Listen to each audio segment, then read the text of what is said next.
So in response to the Batman v Superman trailer leaking online before its debut in cinemas, Zack Snyder has opted to release it officially. So like always, let's take a look at some of the things you may have missed. Now bear in mind, because this did leak early, some of this stuff I'm going to point out has already been mentioned. Also, as always, beware of potential spoilers and the fact that I could very well be wrong about a lot of this. Not that I've ever been wrong before. Though if I'm being honest, I'm pretty hit or miss. Starting off, we get a mix of different voiceovers, spouting their opinion on Superman post Man of Steel, seemingly paralleling the news reports we saw in The Dark Knight Returns. The most noticeable one is Jesse Eisenberg's Lex Luthor, talking about devils coming from the sky, or whatever. A few of the others of note include Holly Hunter, whose role has yet to be disclosed, and what sounds like Charlie Rose and Neil deGrasse Tyson, the former of which was asked to comment on his involvement in this film, and he declined to do so, stating that he's sworn to secrecy. So really, that's a yes, he's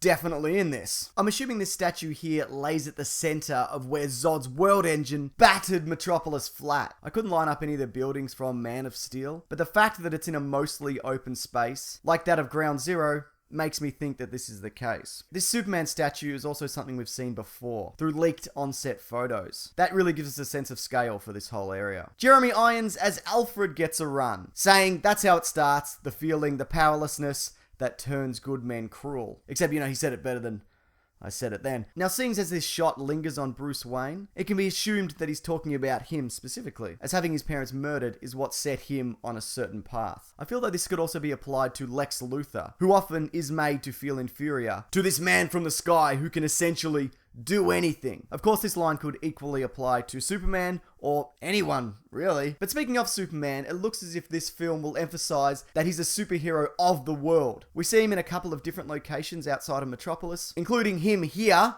in his bright new suit, holding a Russian spacecraft in what looks like a launch gone wrong. Also, and I'm not sure what this is about, these soldiers bowing to Superman are sporting his emblem on their arms. But on the topic of Batman, I got some stuff to say. First of all, this shot here looks totally amazing. Love the suit. I might be wrong, but I feel like there might be some slight padding to it, which is fine, whatever. Like I said, looks great. Now, a few people picked up on this here. We have Batman standing at a distance holding something, and in the foreground we see a Riddler-esque question mark. A no doubt intentional nod to the character, and potentially a hint at his appearance in future films. This shot here, Batman up on high. Whenever he does this, I always wonder, why? Seems like a real effort for you to get up there, and for what? To look cool? You're already cool, Batman. You don't need to impress us. Anyways, unless this is the top of the tower, I think he's actually holding a rifle. Again, very reminiscent of The Dark Knight Returns. It should be noted though, in that graphic novel, he doesn't actually kill anyone with it, because Batman is not a murderer. But I think he might be in this movie, because this scene here has the Batwing gunning down two people. And I can't see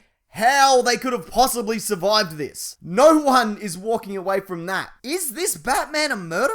If so, that's a very weird choice to make. Of course, we don't actually see Batman in the plane, so it could be being controlled by someone else. Perhaps this is one of the misunderstandings that leads to the inevitable Batman v Superman showdown. And speaking of said showdown, we get Batman in his armored suit with his new voice, which now seems electronically altered. And even though this appears to be the start of the fight, his armor has already taken some damage. This indicates that he's probably used it before, which makes sense. This is an experienced Batman, meaning he's probably gone up against some heavy hitters in the past. Maybe even the likes of notorious DC villain, the Polka Dot Man. Oh man, what I would give to see him in this gritty, realistic, Batman is murdering people world. That's about all I caught from this one, but if you liked this, I've done a whole bunch of videos covering things you may have missed from recent trailers, including the latest teaser for Star Wars The Force Awakens. Also, I'm releasing this weekend an animation done in collaboration with the amazing Sean Willits that brings to life the cancelled Batman vs Superman movie from 2003. I genuinely cannot wait to show everybody that. Also, I have a podcast called The Weekly Planet, which comes courtesy of comicbookmovie.com that covers movies and TV shows and comics. We'll be talking this trailer in more depth this Monday. All of those things I mentioned will be linked below and at the end of this video. But what did you think of the first Batman v Superman trailer? Opinions seem divided at this point, so I'd love to know your thoughts. Also, if there's anything you feel that I've missed, please feel free to mention that below. Alright, thanks everyone. Take care.